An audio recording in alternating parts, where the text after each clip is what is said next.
My grandpa was a son of a bitch, and I loved him with all my heart. His daughter, Karen, my aunt, was shot to death by her lesbian lover when I was about 3 years old. My grandma divorced him when I was about 5 years old, and he never got over either of those two things. He wallowed around in self-pity for the rest of his life. He was a cynical bastard. I'm pretty sure it's a genetic thing. He suffered from a very serious lack of tact. His home was plastered with tasteless posters which read things like, when we drink, we get drunk, when we get drunk, we go to sleep, when we go to sleep, we commit no sin, and when we commit no sin, we go to heaven, so let's all get drunk and go to heaven. Posters like, just because you're paranoid doesn't mean they're not out to get you. Posters which read things like, everything I am today I owe to rock and roll. He smoked like a chimney, and he drank like a fish, and I think he even brought a hooker to Christmas one year. My grandpa was a character, and that's why I loved him. But my grandfather's passion in life was jazz music. He was a self-taught piano player. He played in piano bars for most of his adult life, and when he was older, he played in convalescent homes, so he was generous with his talent. Well, it wasn't until I got into college that my grandpa found out that I shared his passion for jazz. And in learning this, we sparked an incredible friendship. This old man, this stingy old man, who would only send me $5 a year for my birthday, was all of a sudden, he was sending me $30 a month so I could buy guitar strings, so I could buy music books, so I could buy concert tickets. He started calling me on the phone to chat. He started calling me on the phone to let me know if there was a cool concert in San Francisco or if there was a cool program on PBS that I should watch. He wrote me letters. He made me tapes. Lots of tapes of Oscar Peterson and Art Tatum and Frank Sinatra and Glenn Miller, I don't know, just, I mean, he spent his days making me tapes, and he wrote me out music lessons. He spent his days writing me music, look.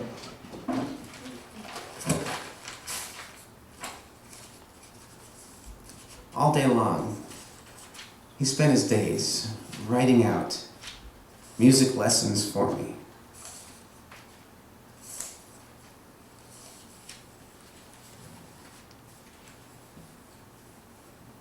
And we wrote letters to each other. I think it's pretty safe to say that my grandfather is the only person in this world that I've ever corresponded with any kind of regularity. I was so very proud of me and the brain for developing a friendship with an old man so very late in his life.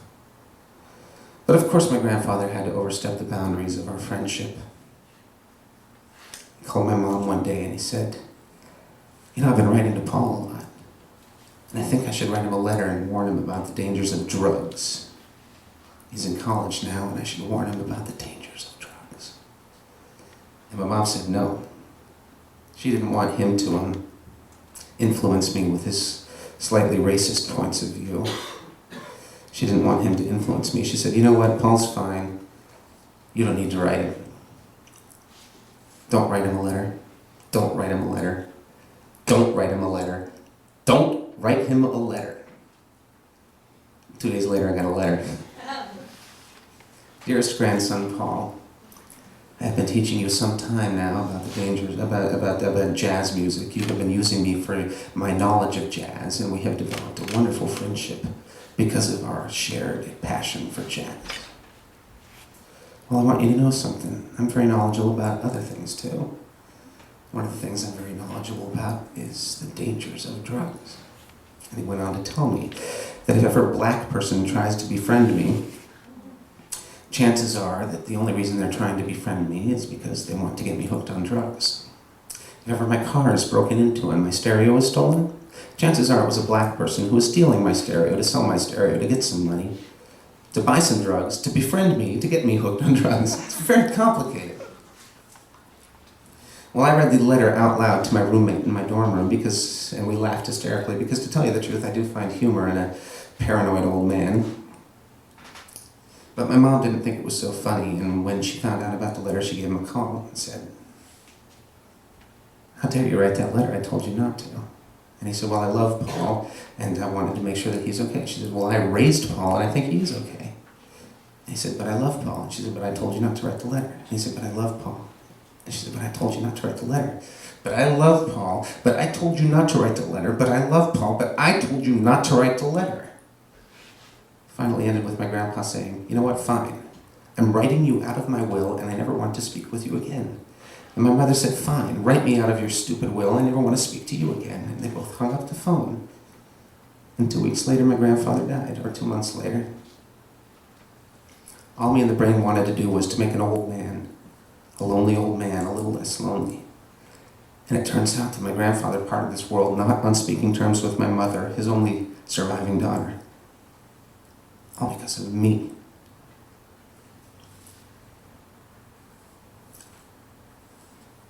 The summer after my grandfather died, I wrote a song with a bunch of my friends. Now, it was written for our friend Ed, who had just broken up with his girlfriend Michelle. What we wanted to do was to write the cheesiest, stupidest, sappiest love song in the world, and I think we did a pretty good job.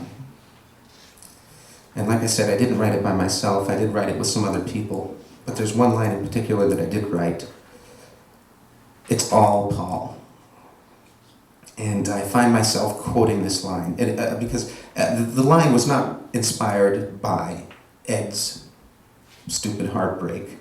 The line was inspired by the tragic irony surrounding my grandfather's death.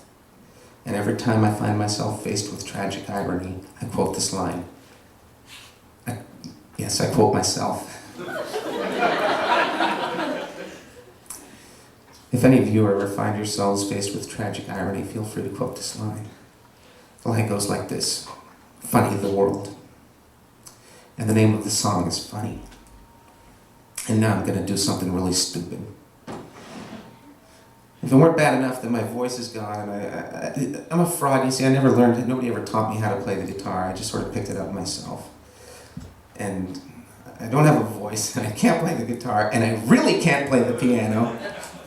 But about a month ago, my brain decided, wouldn't it be a good idea to learn a song on the piano? And so for the past month, I've been practicing really, really hard, and I'm probably going to mess up, so deal with it. But I thought, what would be more appropriate than playing a song for Grandpa on the piano, because he was a piano man. And if he can hear me in hell, which is where I hope he is, because that's where all the jazz musicians are.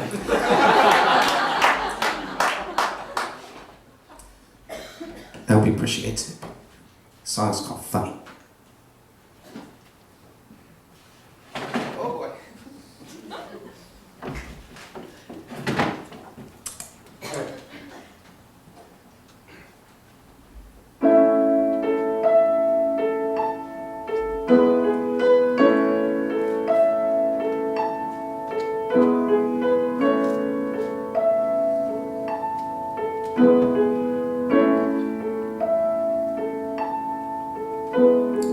Funny in the world, in a world all alone. I'm a fool with a curse, I'm alone in the world.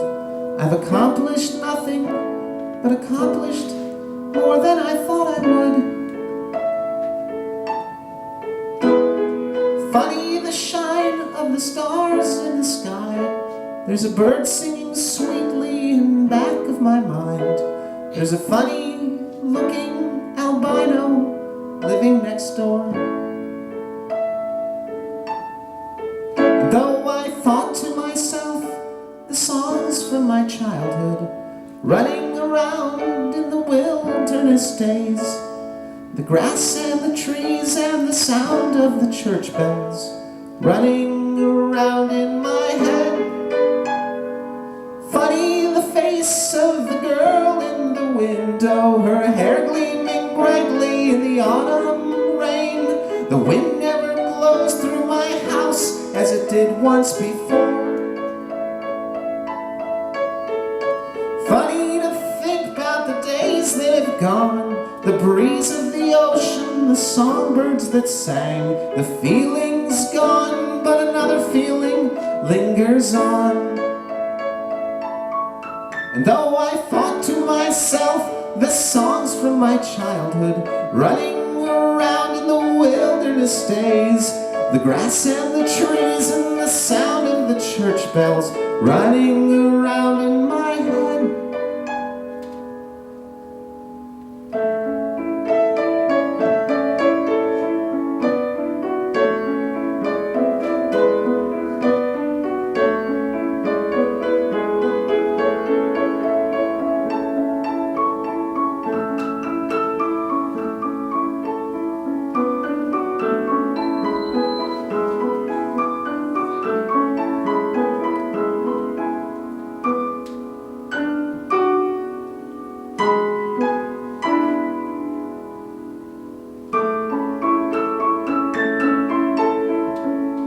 And since my 16th birthday, my virginity has lost its charm.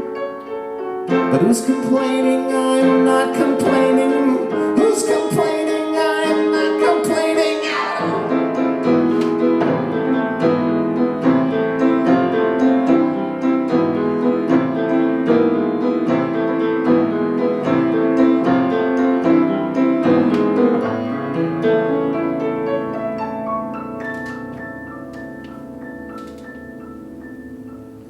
Funny the world, in a world all alone, I feel like I've lost everything that I own. Funny the funnies aren't funny anymore. Funny the tears as they fall from my eyes. There are two kinds of tears, one from truth, one from lies. There's a broken soldier who's going home. And though I thought to myself the songs from my childhood, running around in the wilderness days, the grass and the trees and the sound of the church bells running around in my head. Funny the world in a world all alone, I feel like I've lost everything that I own. Funny the sounds as they're running around in my head. Running around in my head, running around in my head, around in my head.